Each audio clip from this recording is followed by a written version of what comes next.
Friends, this is Srinivasa Rao. நான் வந்து life insurance advisor from LIC of India. எல்ஐசியில் இப்போ இன்சூரன்ஸ் அப்படின்னு சொன்னோம்னா நம்மளுக்கு உடனே ஞாபகம் வருது எல்ஐசி தான். நான் வந்து எல்ஐசியில் ஏஜென்சி எடுத்து வந்து 2011 ஃபுல் டைம் ஏஜென்சியாக எடுத்தேன். அதுக்கு முன்னாடி ஒர்க் பண்ணியிருந்தேன் நிறைய கம்பெனியில். ஃபைனான்ஸ் மேனேஜராக, அக்கௌண்ட்ஸ் மேனேஜராக இருந்தேன். கடைசியில் 2011 வேலையை விட்டுட்டு ஃபுல் டைமாக எல்ஐசி ஏஜென்சி எடுத்தேன். அதுலேருந்து இப்போது கிட்டத்தட்ட ஒரு 14 வருஷம் ஆகிடுது. நான் வந்து நிறைய ஃபேமிலிக்கு இன்சூரன்ஸ் கொடுத்துருக்கேன் ஃப்ரெண்ட்ஸ். லைஃப் இன்சூரன்ஸோட இம்பார்ட்டன்ஸ் பார்த்திங்கன்னா சொல்ல முடியாது. நிறைய, அதாவது லைஃப் இன்சூரன்ஸ் பண்ணாத நபரே இருக்க முடியாது இல்லையா? லைஃப் இன்சூரன்ஸ் சொன்னாலும் நம்ம எல்ஐசி செஞ்சாமல் வருது. லைஃப் இன்சூரன்ஸ் ரொம்ப முக்கியமான ஒரு ஃபினான்ஷியல் பிளானிங் சொல்லுவாங்க. அதாவது ஃபினான்ஷியல் பிளானிங் பண்ணும்போது லைஃப் இன்சூரன்ஸ் சேர்த்து பண்ணணும். அதுதான் முதல்ல பண்ணணும். ஒரு வேலை கிடைச்சோன்னா முதல்ல நம்ம லைஃப் இன்சூரன்ஸ் தான் பண்ணணும். எல்ஐசி பாலிசி, இன்சூரன்ஸ் பாலிசி எடுக்கிறது தான் முதல் வேலை. அந்த வகையில் பார்த்திங்கன்னா நான் வந்து இது வரைக்கும் இந்த 14 வருஷத்தில் ஒரு 400 ஃபேமிலிக்கு நான் வந்து இன்சூரன்ஸ் கொடுத்துருக்கேன். காப்பீடு லைஃப் இன்சூரன்ஸ் கொடுத்துருக்கேன். அவரோட மொத்த மதிப்பு பார்த்திங்கன்னா ஒரு 100 கோடி ரூபா இருக்கும். அந்த அளவு 2011 இது வரைக்கும் நான் கொடுத்த காப்பீட்டு அளவு, டோட்டல் இன்சூரன்ஸ் வேல்யூ சொல்கிறாங்க இல்லையா, அந்த அளவு எஸ்டேட் உருவாக்கி கொடுத்துருக்கேன் ஒரு 400 ஃபேமிலிக்கு. மொத்த மதிப்பு பார்த்திங்கன்னா அரௌண்டு ஒரு 100 crores இந்த 14 இயர்ஸில். நான் வந்து பிரான்ச்சில் வந்து ஒரு டாப்பராக இருக்கேன். எல்ஐசி பிரான்ச்சில் டாப்பராக இருக்கேன். இந்த ஏஜென்சி எடுத்ததுலேருந்து நான் நல்லா பர்ஃபார்ம் பண்ணிவிடுவேன். நிறைய பேருக்கு இன்சூரன்ஸ் கொடுத்துருக்கேன். என்னோடய பாலிசி ஹோல்டர் பார்த்திங்கன்னா எல்லாமே சிறிய பாலிசி, சின்ன பாலிசிலேருந்து பெரிய அளவுலாம் கொடுத்துருக்கேன். 5 crores 10 crores அந்த மாதிரி கொடுத்துருக்கேன். ஃப்ரெண்ட்ஸ், லைஃப் இன்சூரன்ஸ் ரொம்ப முக்கியமான ஒரு ஃபினான்ஷியல் அசெட் ஃப்ரெண்ட்ஸ். இதை பற்றி வாரன் பஃபட், வேர்ல்டுலேயே one of the richest person சொல்லுவாங்க. வாரன் பஃபட் அவர் என்ன சொல்கிறாருன்னு பார்த்தீங்கன்னா, the most valuable asset a man possesses is earning capacity. Replacing the earning capacity by an asset that yields income is life insurance and none other than life insurance. இது யார் சொல்கிறாங்கன்னா, உலகத்திலே ரொம்ப பணக்காரர் வாரன் பஃபட் பேர். One of the richest person in the world Warren Buffett. அவர் சொல்கிறார், அதாவது ஆயுள் காப்பீட்டோட முக்கியத்துவத்தை இந்தமாரி சொல்கிறார் அவர். நம்மளுக்கெல்லாம் பார்த்திங்கன்னா இன்சூரன்ஸ் சொன்னால் மார்ச் தான் ஞாபகம் வரும் இல்லையா? மார்ச் தான் நிறைய பேர் எடுக்கிறாங்க பாலிசி. ஏன்னா டேக்ஸ் பெனிஃபிட். இப்போ அதெல்லாம் கொஞ்சம் கொஞ்சமாக மாறிட்டு ஃப்ரெண்ட்ஸ், இதெல்லாம் மாறிட்டே வருது. இப்போ பார்த்தீங்கன்னா உங்களுக்கே தெரியும், பட்ஜெட்லாம் பார்த்தீங்கன்னா பெரிய அளவில் டிடக்ஷன், அதாவது கழிவுலாம் இல்லை, டிடக்ஷன்லாம் இன்சூரன்ஸ் பாலிசியாக பண்ண முடியாது. இன்சூரன்ஸ் ஏன் பண்ணுறோம்னா இன்கம் டேக்ஸ் பெனிஃபிட்டுக்காக பண்ணக்கூடாது ஃப்ரெண்ட்ஸ். இன்சூரன்ஸு நம்ம பாதுகாப்பு இல்லை, நம்ம ஃபேமிலிக்கு நம்ம பாதுகாப்பை கொடுக்கறதுக்காக எடுக்க வேண்டிய ஒரு ஃபினான்ஷியல் டிசிஷன் தான் இன்சூரன்ஸ், லைஃப் இன்சூரன்ஸ் அப்படின்றது. அதில் ரிட்டர்ன்ஸும் வரும், மினிமம் ரிட்டர்ன் வரும். அதில் இந்த மாதிரி தான் நம்ம பாலிசி எடுக்கணும். மார்ச் மாதம் பிறந்தவொடனே தான் பாலிசி எடுக்கணும் அப்படிலாம் ஒன்றும் இல்லை. எப்போனா பாலிசி எடுக்கலாம். மார்ச்லேயே நம்ம நிறைய எடுக்கிறோன்னா அந்த சில விட்டு போயிருப்பாங்க, வருஷம் பூரா பிளான் பண்ணுறது விட்டு போயிருப்பாங்க, அவங்களாம் மார்ச்சில் எடுக்கலாம்.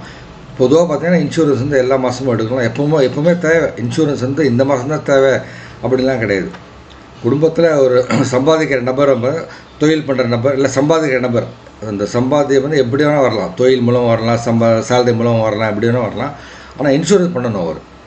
நாங்கள் அதான் பண்ணிகிட்ருக்கோம். ஒரு முகவராக, ஒரு ஏஜெண்ட்டாக என்ன பண்ணுறோன்னா, யாருக்கு வந்து இன்சூரன்ஸ் கம்மியாக இருக்கோ, அவர் அந்த ப்ராஸ்பெக்ட் சொல்கிறாங்க இல்லையா, ஒரு குடும்ப தலைவர், அவர் முன்னாடி உட்காந்து அவருக்கு எவ்வளோ இன்சூரன்ஸ் இருக்குது, முன்னாடி எதாவது பண்ணியிருக்காரா, அவரை நம்பி அந்த ஃபேமிலி எவ்வளோ தூரம் டிபெண்ட் ஆகிருக்கு, இதெல்லாம் பார்த்து அவரை இன்சூரன்ஸ் கொடுக்குறோம் நாங்கள்.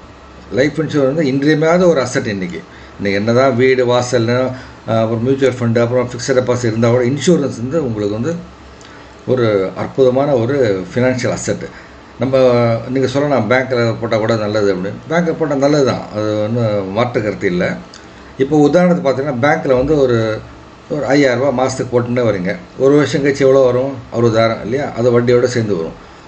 இதே இன்சூரன்ஸில் போட்டிங்கன்னு வச்சுக்கோங்களேன், அவர் திடீர்னு இறந்து போயிட்டாரா, பேங்க்கில் ஒருத்தர் போடுறாரு, அவர் திடீர்னு மரணம் ஏற்பட்டால் என்ன வரும்னா, அவர் என்ன போட்டிருக்காரோ ஒரு வருஷம் போட்டாங்கன்னா 60,000 ப்ளஸ் இன்ட்ரெஸ்ட் எல்லாம் சேர்ந்து அந்த ஃபேமிலி போகும். ஆனால் இன்சூரன்ஸில் அப்படி இல்லை.